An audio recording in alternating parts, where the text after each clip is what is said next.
Tsaka yung monthly amortization, tsaka yung down payment. So yan yung installment tsaka yung down payment nitong PCX 160 2025 version na standard tsaka road sync. Doon sa standard na 2025 version, ang down payment natin pinakamababa is 11,000. So ang 1 year is 14,199.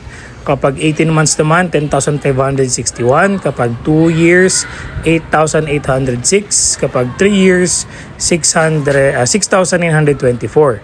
So lahat po yon is may 200 na rebate sa monthly amortization. So yan po yung rebate niya, 200. So yan po yung sa standard version, 11,000 down payment, and then yung pinakamura or 3 years is 6,924 monthly less 200, so 6,724 monthly ang hulugan dito sa standard na 2025 PCX 160.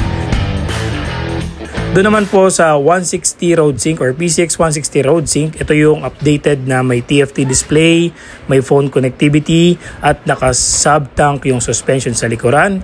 Ang kanya naman pong